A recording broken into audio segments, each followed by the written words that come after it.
agnostics, long-haired weirdos, short-haired weirdos, vandals, hooligans. The government, hug the government, love the government, hug the government, love the government, hug the government. Welcome to The Politics Guys, a place for bipartisan, rational, and civil debate on American politics and policy. I'm Michael Baranowski, a professor of political science at Northern Kentucky University. I'm joined today by my conservative counterpart, Cleveland area attorney and defender of freedom, Jay Carson.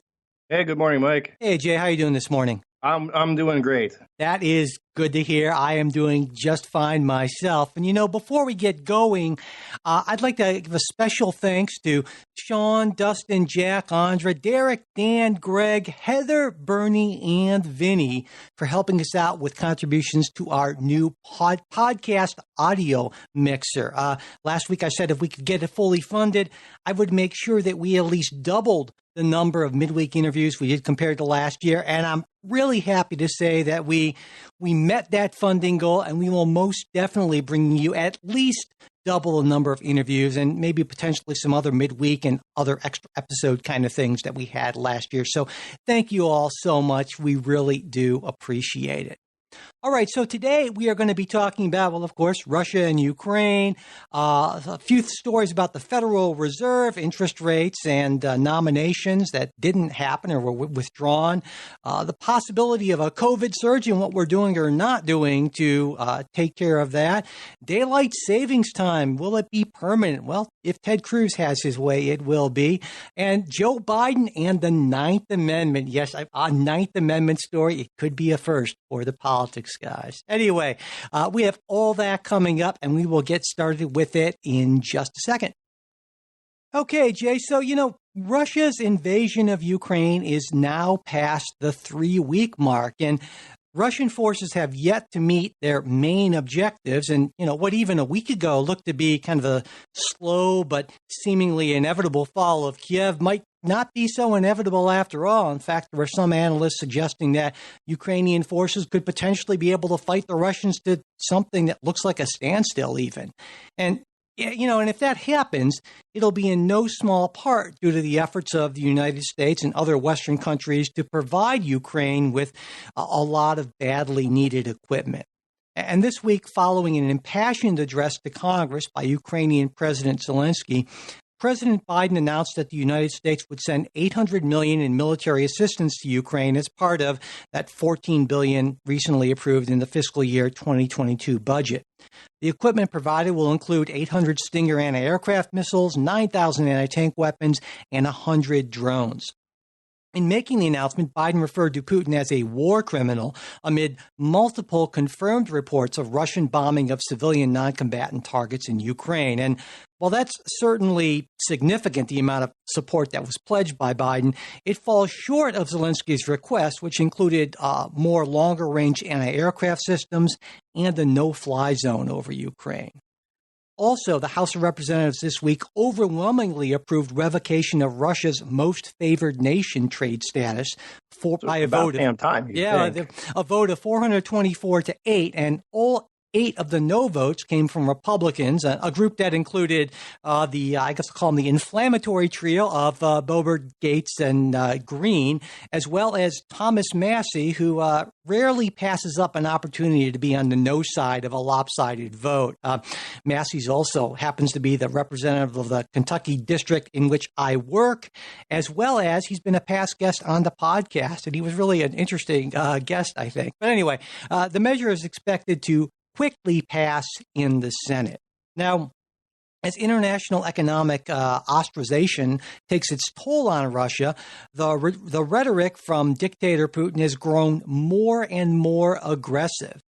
And the Russian military doctrine of escalate to de-escalate suggests that, well, the use of some sort of weapons of mass destruction isn't necessarily off the table. And in the case of tactical nuclear weapons, this could have potentially horrific consequences. According to one simulation run by researchers at Princeton University's Program on Science and Global Security, Russia's use of tactical nuclear weapons could result in the death of over 91 million people within the first 3 hours. That's I can't even imagine. Now, there were reports early this week that Russia asked China for military assistance, reports that were denied by a Chinese foreign ministry spokesperson as malicious disinformation. And on Friday, President Biden spoke with Chinese President Xi. That was believed to be their first direct conversation in months. And of course, they talked about Russia. Now, it was said that Biden would make it clear to Xi that the U.S. will not hesitate to impose costs on China if China chooses to directly support Russia. And I'd say Beijing has sort of tried to play both sides to this point, saying that while it recognizes the sovereignty of Ukraine, it also believes that Russia has legitimate security concerns that were not being addressed prior to the invasion. So once again, Jay, we have an awful lot going on here. And I thought maybe we could start with U.S. aid to Ukraine. A number of Republicans are saying that the Biden administration isn't doing enough. For instance, Mitch McConnell this week said, well, we're not doing nearly enough, quickly enough to help the Ukrainians. President Biden needs to step up his game right now before it's too late. So what do you think about that? I mean, is it just sort of we have to say something negative about the president from the other party, or is there a good point that congressional Republicans have here? I think it's a good point. Obviously Republicans have sort of an easy role in this. That you can always say, well, you can always do more. But I think in this case you can. Example would be what we talked about last week in the supplying the MiGs to allowing Poland to supply the MiGs to the Ukrainians. But more missiles, more anti-aircraft, anti-tank weapons. Keep it coming. I think those are fantastic things that need to be done. And I think there are plenty of steps short of a no-fly zone, which puts American and Russian pilots toe-to-toe and necessarily invites a confrontation that can be done. I'm not a military expert, and I can't walk you through absolutely what all those options are, but I think there are some, and we should look at this as a do absolutely everything short of actual confrontations with the Russians in Ukraine. And so I guess, related to this a little bit is sometimes Biden reading the stage directions, again, for example, saying, hey, we're not going to have a no-fly zone. I don't think we should have a no-fly zone. I think that would be a bad policy.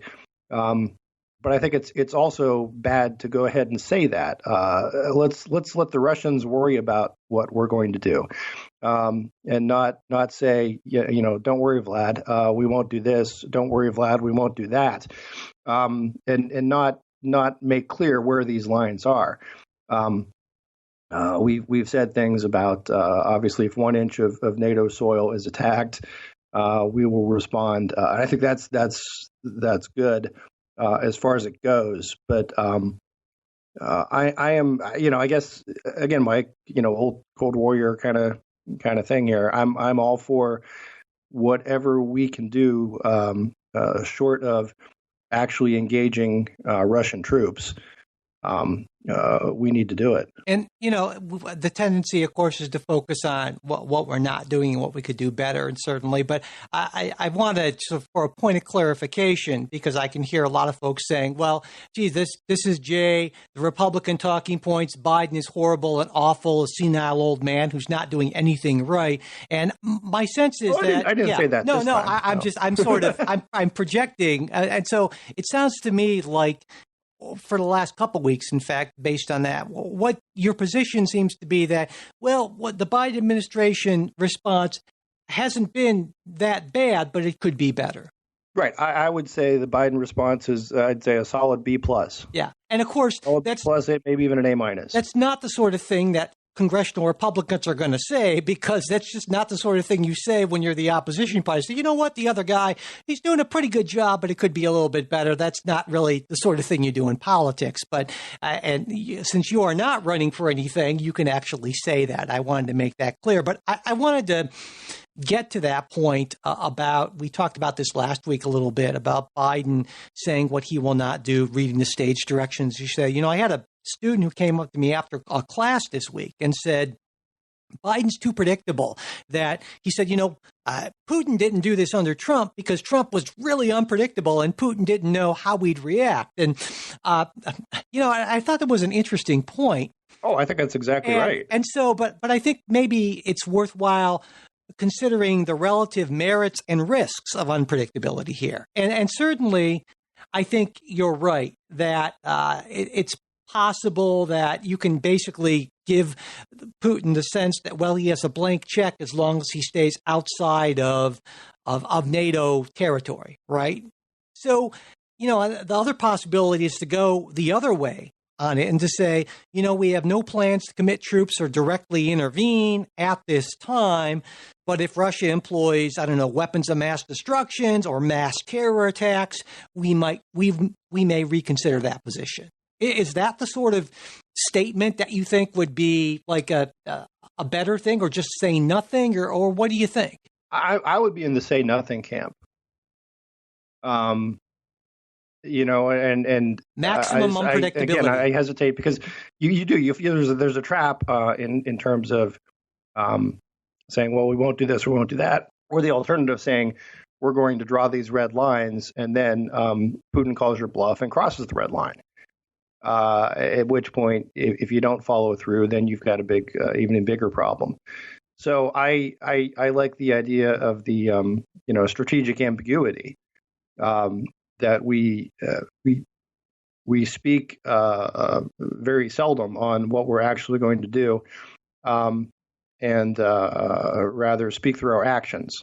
And can right? you see any downsides to that, or is it always best to be? It's always best to be completely inscrutable. Oh, I don't say. You certainly send signals, right? And that's what I mean. You send signals through your actions.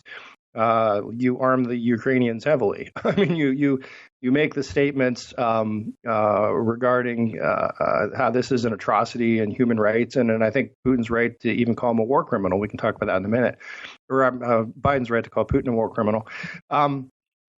But you don't get into the tactical. Here's what we're going to do. Here's what we're not going to do. That's what I'm saying. Yeah, because I think you make it clear we're real mad, and here we're doing a lot of stuff. Right. And you don't know what else we might do. Right. And I think. Well, I guess what I'm getting at here is I think there's an important distinction to be made between not putting all your cards on the table and just being wildly erratic. Yeah. Because the not putting your cards on the table, well, that I think there's a lot to be said for that. But kind of going off and, strange angles all the time, that probably, I think, actually raises the risk of something bad happening. And so I guess my reaction to my student's comment was kind of two ways, is that there's a point there, but also we want leadership that doesn't seem erratic. And I don't think Biden's been erratic, though. I think there's certainly, you can make the case that he shouldn't have led with a lot of the things that we won't do. And of course, at this point now, once you say that, then you kind of lack the credibility, even if you were to say, well, we might reconsider that. Like no one will, I think, believe that. No, exactly. Yeah. So I think also it depends on the other party that you're dealing with, right? And the comparative strength and the comparative ability to do something or not do something. If we started getting threats from, say, Cuba, right, that hey, we're going to invade you, we're going to, or they're, take steps to, we're going to attack southern Florida, we could very easily say, you do that, we'll flatten your island, period. And it would be credible and it would be believable. And it would get the message across. So, you have to, you can make these big pronouncements and say, here's a red line, as long as you really believe you're able to, willing and able to enforce it. And in this case, we do have to look a little bit at what are the constraints that we have. So, whatever we do, however that threat is conveyed, and again, I prefer to convey it sort of voce, that we, it's a credible one. Yeah. Well, you mentioned earlier your certainly not certainly, but you are no military expert, and I'm not either. But I think also that sometimes there's a tendency to say, well, we should just sort of across the board give whatever aid we possibly can, but without really appreciating that not all forms of aid are the same. And of course, President Zelensky is going to ask for anything. You got slingshots, send slingshots, whatever. But like, for instance, there are some people who actually are experts that have argued that increasing the long-range anti-aircraft capabilities of the Ukrainian forces, or even attempting a no-fly zone, wouldn't necessarily even, not to mention, increasing the risk of escalation, wouldn't necessarily even be the best use of our resources, because at this point, most of the damage that's being inflicted has been through the Russians' artillery and their ground forces. In fact, the fact that both sides have been somewhat reluctant to commit combat aircraft, at least to an extensive degree, because their capabilities there aren't so great. For instance, and this goes back to Crimea. After the Crimea invasion, Russia was put under a lot of sanctions. They lost some contracts for precision-guided munitions. And so because of that, they've had to rely more on dumb, unguided munitions in their planes, which means that the aircraft have to fly slower and lower, which makes them more targetable by things like Stingers and that sort of thing. And so my point is that there are a lot of these factors going in. And so just saying that, well, we should just give them whatever. I mean, we need to be cognizant of the fact that, well, while we'd like to do as much as we can, there's a limited supply line, right? There are bottlenecks. And so the question is, well, what do we need to get them first and most of to be the most effective? And just everything all the time is not really an answer because of real logistical constraints and also tactical considerations. Yeah, so I get that. I get the prioritizing argument that look, maybe we can get you this, but it's going to take longer and it might not be all that helpful, or we can get you a whole lot of that, which we think will be more helpful. So there's some sense to that. What troubles me is the when Zelensky says, "Man, we could really use some planes." Which to me seems like that's something you could always really use, right? Especially if you have a slow, bogged down force kind of trying to make its way across your country. And the West saying, well, you don't really need those. Here's what, it's very much like, to paraphrase or to put in a different terms, well, the folks who argue against someone says, hey, look, I really believe I need a gun to protect myself. And no, you don't. But again, let's let Zelensky make the call as to what he needs and what he doesn't. Well, again, I mean, I've read reports from some analysts who suggest that given the quality of Russian air defenses, and given the fact that these Soviet MiGs are certainly not the most advanced thing in the world, that what we'd be essentially giving the Ukrainians and spending a lot of time and resources and the possibility of escalation by Russia would be essentially very slow-moving, expensive coffins for Ukrainians. And when we could be doing something like these kamikaze drones, which are a lot less expensive and can give, a certain large percentage of the capability at a lot lower cost. And so this is the sort of thing I'm talking about in that it's easy to just say, well, we should just give them more of everything all the time. But I think that people who are just making calls for that and not considering what the actual tactical situation is are being irresponsible. Yeah. Again, I when you want to talk about slow-moving coffins, I mean, apartment buildings come to mind. I mean, that's what we're dealing with. And if you're the president of this country that's having civilians being killed, and you say, hey, someone says, hey, would you like some fighter planes? Then by all means, yes. Would you like some drones? Yes, I'd like those too. Now, again, if you want to talk about bottleneck and what gets, what gets there quicker and more efficiently, I think that's an important conversation to have. And also, I do want to give credit to the Biden administration on something else. And that is, I think there are a lot of things we don't know about in terms of intelligence and intelligence sharing and assistance in that realm that we don't hear about and we won't hear about that's making a difference. And it's hard to measure, but I don't want it to let it be said I'm giving them short shrift on that. Because I do think we are, or at least I certainly cross my fingers and hope that we're doing that. But my guess is, some of the successes that the Ukrainians have had are due in part to the assistance that we're giving them on that end.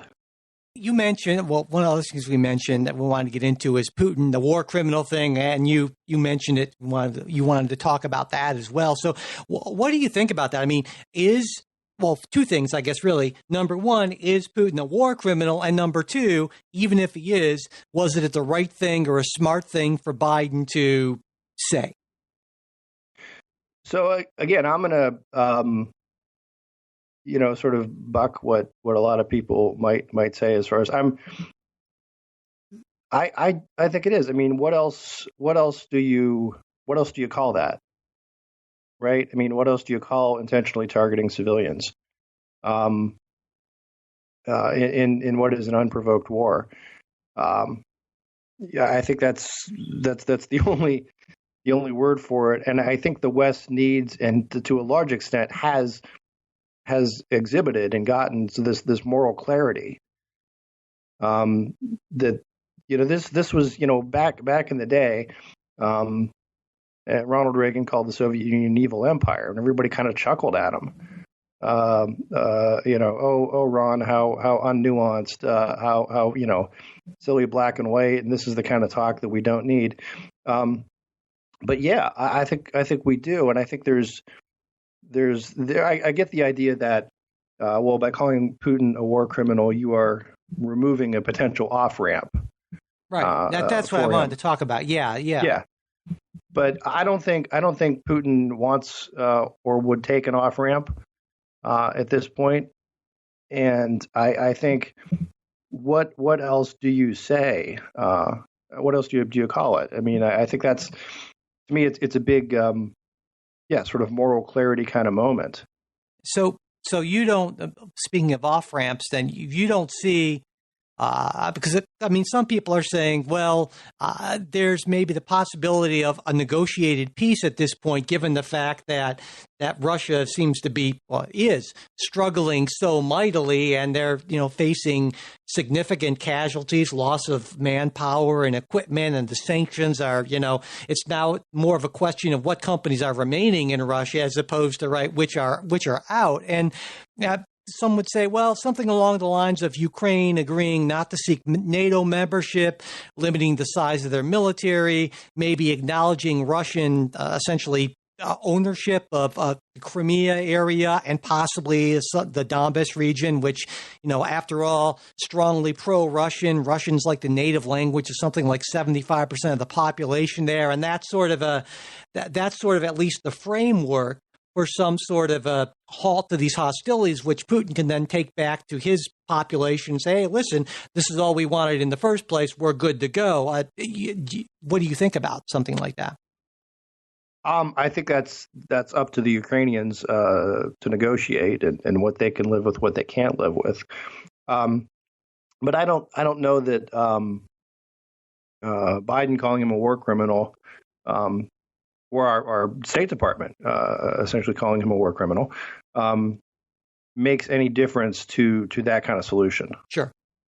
What do you think about the feasibility of that kind of solution in general? I mean, there are some people who would say, Ukraine shouldn't give up 1 inch of territory because that just basically encourages this sort of activity, right? But then there are others who are saying, well, look what's happening to Ukraine and look at the horrific, human consequences. If there's something that can be done, and after all, you have this. I mean, the Crimea is already a fait accompli, right? In the Donbas region, well, that basically is going to be, a kind of regular insurgency sort of thing. And isn't Ukraine just better leaving that to the Russians? I mean, what do you think about that sort of reasoning? I think peace is usually preferable to war. I'm going to say usually, right? Because it depends on who you're dealing with and what the consequences of that war would be. If Putin will be satisfied and the Ukrainians can live with a separation of a region of their country, then again, that's up to them to make that decision. In terms of sort of a demilitarized Ukraine or a promise never to join NATO, if it were me negotiating, I would say no, those are off the table. For the very reason that look, we're going to invade you, and you beat us back. Okay, well, here's the conditions. We'll agree not to pull out if you agree to limit your military, so that we can invade you next week. That would seem to be a terrible deal. And as far as the NATO membership goes, I mean, there was all this talk just a couple years ago about how has NATO outlived its usefulness and so forth. And I think this proves no. Obviously, it's not. And of course, Ukraine should be in NATO, and Ukraine of all countries should be in NATO. The entire reason that NATO exists, the whole reason that countries join NATO, it's not because of the fun annual meetings or the newsletter or the great member discounts. It's so you don't get invaded by Russia, right? That's the entire. We don't want to get invaded by Russia club. So by all means, the countries that are most likely to get invaded by Russia are the ones who ought to seek and ought to be given membership. So you would disagree with the Chinese that Russia has legitimate security concerns? Yes. Okay. So beyond which, I mean, I'd say, when you start a question, so you would disagree with the Chinese. I think you know the answer that's coming. Well, see, I think that's a problem because I think you're wrong on that. I think you're wrong. I don't think you're precisely wrong on that. I think that you're making the mistake of assuming that everyone else sees the world and the international order the same way you do. And certainly to you and to me, we are the good guys. We are the defenders of freedom and democracy and all that stuff that you and I both entirely believe in, right? But that's not legitimately how a lot of Russians see these things. And so just us saying to Putin or to China or what have you, that, we're the good guys. We don't have any bad intent. Just don't worry about it. That's not, I mean, they have what are to them legitimate security concerns. Now, this is not an acceptable way for them to deal with this, but for us to just sort of poo-poo their concerns and just say, well, you're just being irrational, that's not very helpful either. Well, let's put it this way. Do you think Putin is being rational in saying that the need for this invasion or incursion or military exercise, whatever he's calling it, is the denazification of Ukraine? Of course. It's all these damn Nazis that are opposing it. I mean, do you think on its face, is that even plausible? Of course not. And I don't think for a minute that he believes that. That's just something said for public consumption. Right. He did. So, yeah. So that's what I'm saying is I'm sure not even he believes that. Or if he does, then he's deranged, right? Which is a whole different problem. I'd also point out that, look, hey, remember that time Ukraine shelled Russian civilian targets? Of course not, because it never happened.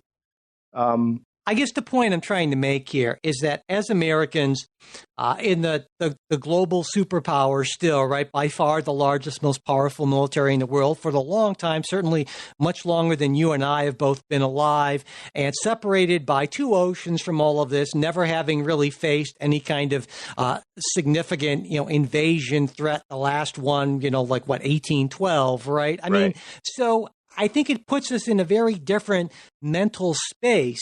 And I think it's just important to understand that the cultural, the mental, the historical understanding and viewpoint of Europeans and Russians is very different. And I'm not saying that we need to say that you're right, because I think they're wrong, or Putin's wrong about this, but it's to try to understand a little bit better that mindset and that the world doesn't see itself as the U.S. sees it, and to keep that in mind when we are trying to get into people's heads, because I think a lot of times the mistake that America has made in foreign policy is assuming that, well, you know what, everyone just kind of sees the world like Americans and feels like Americans, and that's just not the case. And I think that blindness oftentimes leads us into some pretty bad decisions. It certainly has in the past.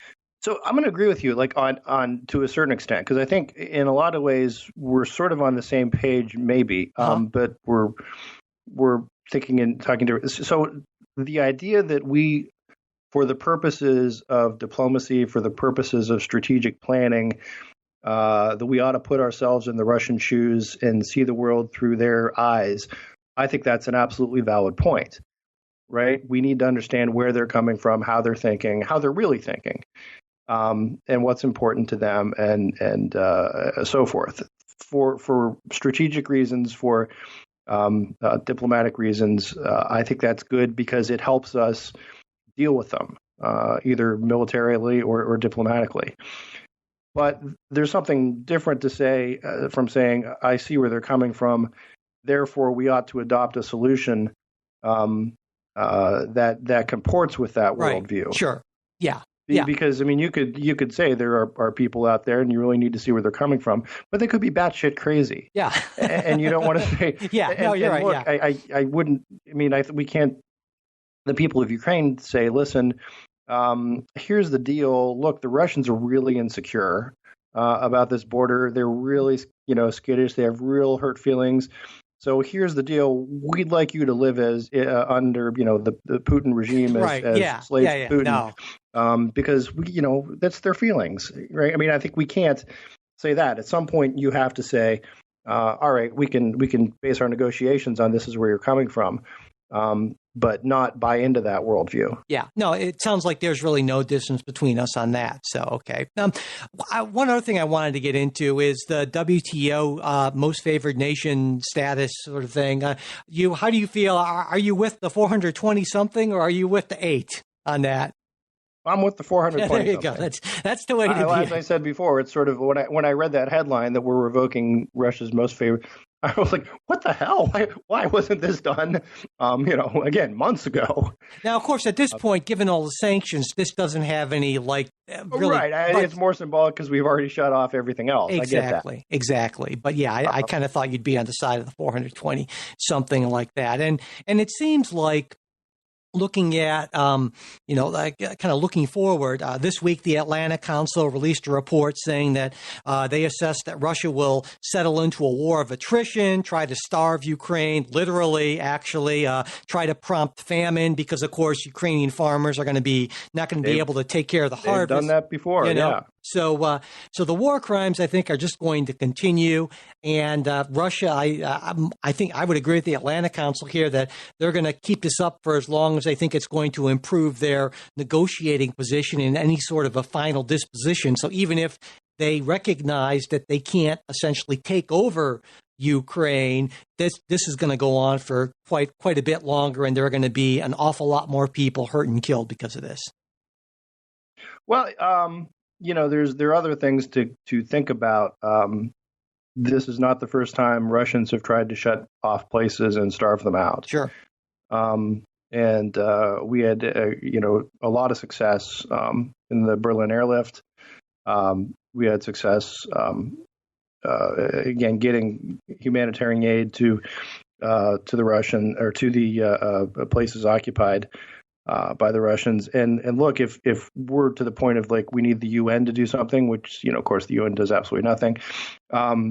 It's tough to argue against humanitarian food aid to refugees. If the Russians want to make that argument, by all means, let's let them. So, I mean, I think there are resources that the West has to help counter that. Well, yeah, I think you mentioned the Berlin airlift. Of course, that was a very geographically specific area, right, in a much smaller scope. And we've been doing something militarily that is significant, kind of along those lines. But trying to do a humanitarian thing for an entire country is a challenge of orders of magnitude greater. And so I think our ability, even if our desire will be that the ability to do that without getting into direct confrontations with Russian forces, that will be extraordinarily difficult. And I'm sure we will do what we can. But I'm saying even with the best efforts of the United States and the rest of the world, it's looking to be a grim period of time, even more grim period of time. Yeah, no, I don't disagree with you there. I'm just saying that's not reason to give up or not reason to step up and do what we can. Certainly, absolutely. No, I don't think you're saying that we should just no, not at all. Saying just even if we do all we can, it's still going to be pretty awful, right? And of course, you don't disagree with that. The other thing, I understand that China is trying to play it both ways, essentially. But I'm at least heartened by the fact that they have said that they believe in abiding with international norms and the international community on this, which clearly the international community is very much against Russia on this. And it's been suggested that that Putin and Xi kind of got together, and Putin said, "Listen, this will be a quick operation, over before you know it. Can you just not condemn us and give us a week or two or something like that, and we'll all be mopped up?" And of course, everything went horribly wrong, thankfully, for Putin. And the question, I guess, that comes up then is, given the fact that it seems like China is right now, and we hope, is unwilling to give Russia the sort of active support that Russia wants, and it seems like maybe needs at this point, does that make Putin more dangerous? Yeah, probably. Again, I don't know. I think that the Chinese will still give the Russians support for a whole lot of reasons, because I think it's in China's interest to destabilize the rest of the world. China is I think we need to be very much steely-eyed realists here. China is not going to do anything to help bring about peace, to help deter Putin further, or certainly to aid the Ukrainians. At best, China might limit what it does to help Putin. Yeah, I think you're wrong in a lot of ways about that. I completely disagree that it's in China's interest to destabilize the world. I think that's just flat out wrong.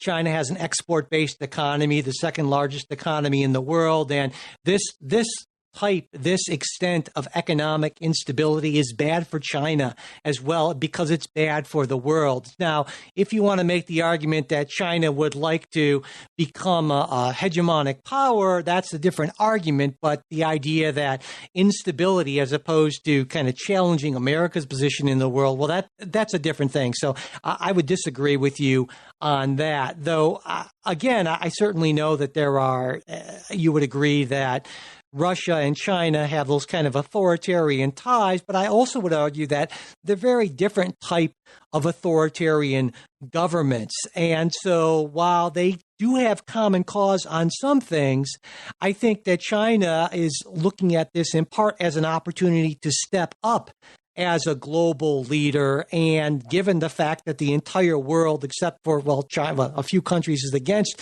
Russia here, this is their opportunity to sort of step in. And so I definitely see this, I think, a little bit differently, it sounds like, than you do. No, I think the authoritarian impulse always wins. And the Chinese also do not want to condemn any other country that, for example, seeks to take territory that it claims as its own historically. Well, I mean, China's already made statements about respecting territorial sovereignty of Ukraine. So, right. So yeah, right. I think you're seeing this through a lens that is kind of, well, I would argue a bit too simplistic, and not really considering the economic connections that China has with the rest of the world. And it's those connections that certainly have that I think would make China reticent to engage in some sort of authoritarian stick together crusade because of how economically interconnected China is with the United States, with Europe, with the world. And so I just don't see that being as part of their strategy at all. Look, I would agree with you that the fact that Putin got bogged down has changed the calculus. Um, and now the Chinese are saying, well, maybe we're not as all in on this as we were earlier. But still, I think it's naive to think that the Chinese would do anything but help the Russians. The only question is to the extent to which they help the Russians, and it could be called humanitarian aid or something like that. That they're going to help give the Russians who are suffering in this conflict. That sort of thing. So, okay, sounds like a prediction, and we will mark that down. Yes. Jay predicts that the Russians will give material aid in a significant Chinese. The Chinese will give a significant amount of some sort of material aid to Russia, and my argument is that they will just kind of keep a hands-off sort of position on this and not aid Russia. And so we will mark that down, Jay, and see how that plays out. All right. In fact, I'm marking it down right now. Mark it down. There we go. All right. Let's move on to our next story, domestic politics, actually. The Federal Reserve this week raised the federal funds rate by 0.25 percentage point. This is the first increase since 2018, actually. And this puts the rate from essentially zero to the 0.25 to 0.5% range. And this was, of course, widely expected. It also came, though, with Fed officials signaling that they expected the rate to be at 2% by the end of the year, with a median projection of a rate of 2.75% by the end of 2023. And that would be the highest it's been since before the financial crisis of 2008. And in a news conference on Wednesday, Fed Chair Jerome Powell said, as I looked around the table at today's meeting, I saw a committee that's acutely aware of the need to return the economy to price stability and determined to use our tools to do exactly that. And the vote to raise the rate was 8-1, with St. Louis Fed President James Bullard actually in favor of moving even quicker with a 0.5% raise. And just for listeners who might not know, the Federal Reserve doesn't technically set interest rates, at least not directly. What it does is it controls the federal funds rate, which is a super short-term rate, as in overnight, at which banks can loan money to each other, and then this in turn influences other interest rates throughout the economy. Anyway, so Jay, what do you think about this move by the Fed? About damn time. Okay. No, I mean, this is something that's no surprise, right? I've been saying this for a while. And I think this was good. And you will note the stock market reacted incredibly positively, which it's bizarre, right? I mean, how often do you get the headline, Fed announces rate increase, stock surge? It's almost always the other way around, that any raise in interest rate, brings about lower stocks, at least in the short term. But I think everyone is recognizing that inflation is a big problem. Our monetary policy that we've had for the last 12 years it has played a big part in that. And we're on the road to a solution.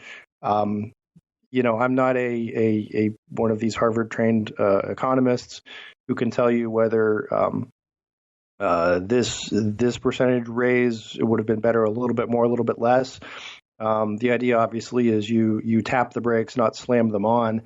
My preference would have been to start tapping the brakes earlier, but here we are. So I think it's welcome, and I'm hopeful that we continue towards a more sane kind of monetary policy. I think there was a show with Trey, or maybe it was you a couple months ago, when maybe more than that, where I said something to the effect of, "Well, we're all modern monetarists now," and I hope I'm being proven wrong on that. Yeah, and this is modern monetary policy theory being I'll give it the shorthand, the belief that you can just really lower interest rates ad infinitum and never get any inflation.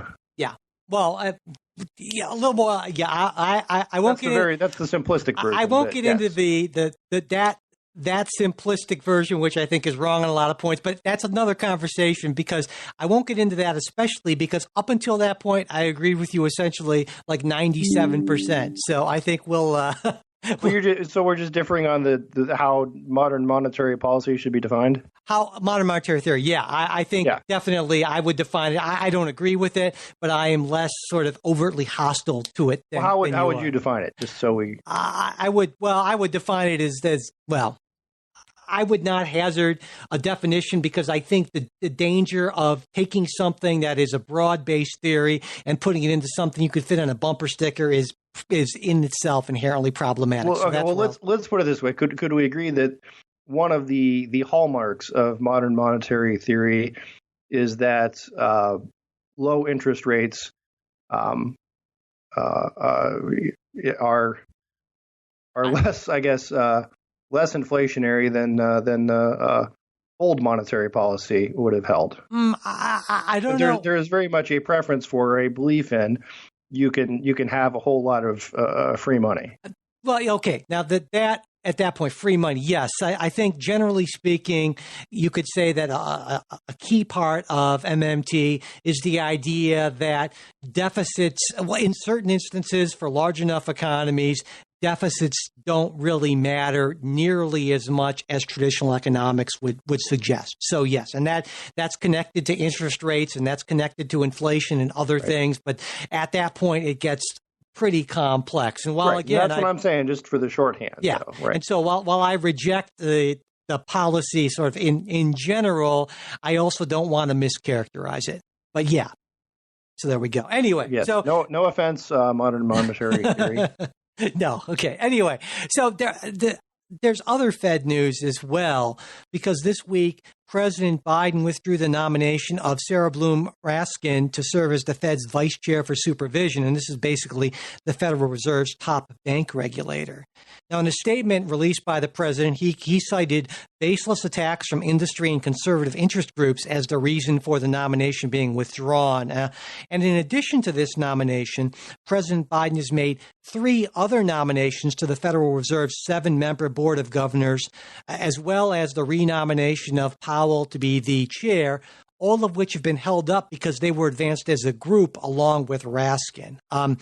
Now, Democratic Senator Joe Manchin, who could have provided that critical 50th vote for Raskin, he came out against her nomination early this week, saying in a statement, "Her previous public statements have failed to satisfactorily address my concerns about the critical importance of financing and all of the above energy policy to meet our nation's critical energy needs." Now, Raskin's, I should point out, Raskin's nomination was really kind of championed by a lot of climate activists because of her views on the economic risks that she feels are posed by climate change. And in the past, she's argued that the Fed should do more to ensure that financial institutions, do more to prepare for the economic consequences of climate change, and that financial regulators should play a more active role in transitioning from fossil fuels to renewables. And when she was asked... And we could, what would be the shorthand for that? What do you mean? Well, I mean, in actual real policy world, it means directing funding and loans away from fossil fuels and towards renewables. That certainly would one would think would be part of it. Absolutely. And she was asked about this when she had her hearing before the Senate Banking Committee, and she sort of downplayed it. Senate Republicans were just like, come on. In fact, Pat Toomey had a great statement. He called it a confirmation conversion, which I kind of liked, actually. So Jay, what do you think? Were Senate Republicans joined by Joe Manchin essentially, were they right to kill Raskin's nomination? Absolutely. Okay, and why do you say that? Because the Fed has 2 jobs. One is full employment. Trying to maintain full employment. The other is trying to manage inflation. Climate change should not be in the Fed's portfolio. And once you get into the idea of we're making political policy as opposed to monetary policy at the Fed, when you're making fiscal policy, I guess maybe is the best way to put it. That's a real dangerous expansion, because remember the Fed doesn't report to anybody. You have, they're appointed by president and subject to congressional approval, but in a lot of ways, they're almost kind of like an economic Supreme Court, if you will, right? There's they are a autonomous organization. The president can't, rein them in, and neither, Congress, I suppose, can do stuff with funding, but actually, no, they have their own source of funding, but they also they serve fixed terms, unlike Supreme Court justices who are in there for life. Right, but I think how long is a Fed term? Like 14 years? Exactly. Yeah, but it's not life. That's all. But right. your point still. You give someone let's put it this way: by the time most people are of the age when they would be considered to be on the Board of Federal Reserves, they're probably approaching retirement. And if you say, "Hey, we'll give you a 14-year term," that's almost life for most people. And if nothing else, again, it's a long time. But we agree on the main point. We agree on the main point here. And I guess one thing we maybe don't agree on, well, maybe it's a matter of interpretation. I agree with you that climate change is not part of the Fed's portfolio. The Fed needs to focus by law, by statute, right, that created the Federal Reserve, on those two things, employment and price stability. Now, here's where maybe we disagree. For instance, if you take a look at the inflation that we've been experiencing for a while now, one of the key factors, key components that's driving this inflation is huge inflation in energy. Right. And so the argument isn't that necessarily that the Fed should be focused on climate change and energy as a thing in and of itself, but that the Fed needs to understand that volatility in these markets may have a significant impact on price stability. And so therefore, a concern with sources of energy that are not as subject to these sort of fluctuations does in fact play into the Fed's mandate to ensure price stability? Oh, I think that's a stretch. I mean, again, this is one of those. Well, it kind of sort of impacts inflation, and you could say that about a lot of things. It doesn't kind of sort of impact inflation. You take a look at the numbers. What the Fed is supposed to do is monetary policy, managing the money supply. Not directing capital to go one place or another. That's or putting that should be up to the private sector, or if Congress wants to put in place incentives or restrictions on how things are funded, which again I'd argue on the merits they shouldn't. But that's Congress's purview, and it's not the purview of the Fed. And I'm the fact that she was championed by all these climate activists gives you, sort of tells you what you need to know about what they would have expected from her in this job, and that would have been to make investment in fossil fuels, and as Joe Manchin said, the all of the above energy economy much more difficult, and that's that's exactly sort of where Europe is right now.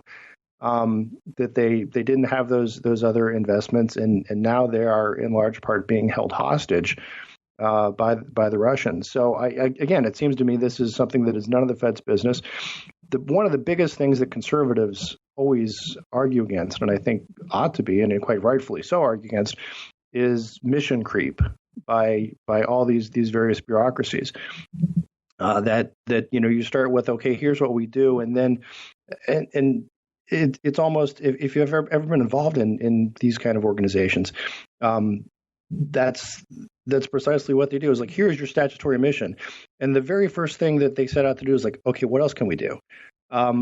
It's mind-boggling, and she's someone who would use what is really sort of a massive power of the Fed to start putting in place policy that is in such a way that is responsive to no one, right? There's no political recourse.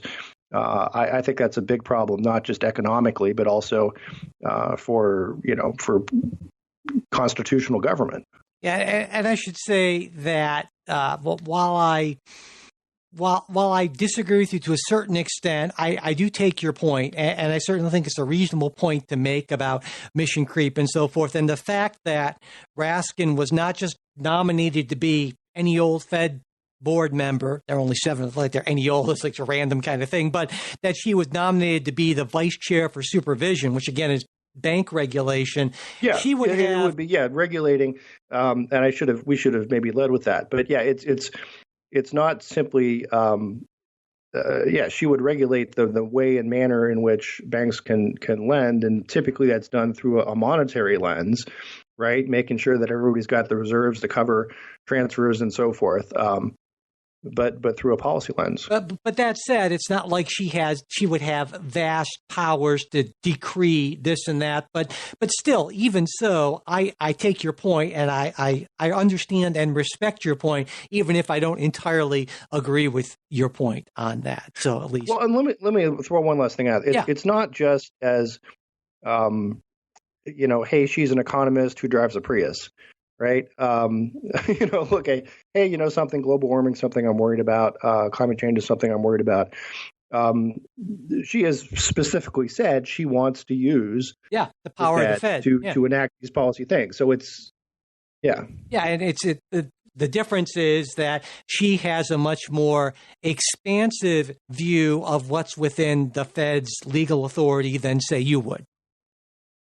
Basically. Well, yes, or I would say most people would, but if you read the Fed statute. That's where we would disagree. Anyway, so what this means basically, in fact, I don't know if this matters a ton, because what this means in reality is Biden will nominate someone else. It gives the opportunity now for Biden's 4 other nominations to get through those other 3 and Powell, because to this point, actually, Republicans in the Senate were saying they were willing to consider those nominations, and the Democrats do have the votes on the floor to approve those 3 new picks and the reappointment of Powell. And I wouldn't be surprised if there were some Republicans who joined on in that as well. And just as kind of an inside nuts and bolts sort of thing, if you're wondering how Republicans could stop a nomination when Democrats control the chamber, it's because under the committee's rules, to conduct any business, the committee has to have at least 2 members of the minority party in attendance. So what Republicans on the banking committee were doing is just boycotting the meetings at which Fed nominations were being considered. So if being technically in control of the chamber doesn't necessarily mean that you can just do what you want because of these rules, which is kind of I think an interesting, important, and often overlooked fact of life in the Senate. So Mike, it was a kind of a related story, and I should have pulled this up and had this ready to go about just the political makeup of the Fed and its board of governors. And the takeaway was, not surprisingly, that the Fed is predominantly Democrat by leaps and bounds, something like 90%. Of the Federal Board of Governors, and it's even a bigger number. And I apologize, I don't have these all in front of me. When you look at folks who are sort of the next level down, but there is very little political diversity. Now you can say, well, they are supposed to be economists, not politicians, and I'd agree on that. But often one's economics and one's politics are related. I just think that's worth noting that we do have this other sort of semi-autonomous branch of government that is controlled by one, or at least identifies almost exclusively with one political party. Well, that's interesting because 3 of the 4 members of the Board of Governors now who are on, because those are 3 vacancies, right, are Republican, right? Jay Powell, Mickey Bowman, Chris Waller. So, I mean, I don't think that's a really good argument because there are. I'm not making an argument. I'm just making an observation. Okay, I don't even know if it's a really good observation, actually. So, because I mean, there are plenty of conservative economists, and Republican presidents are able to appoint those people when they are president to serve on the Fed board. So, I don't really think there's an issue with lack of ideological diversity on the Fed board. The 14-year terms hit at the right times and all that, but yeah.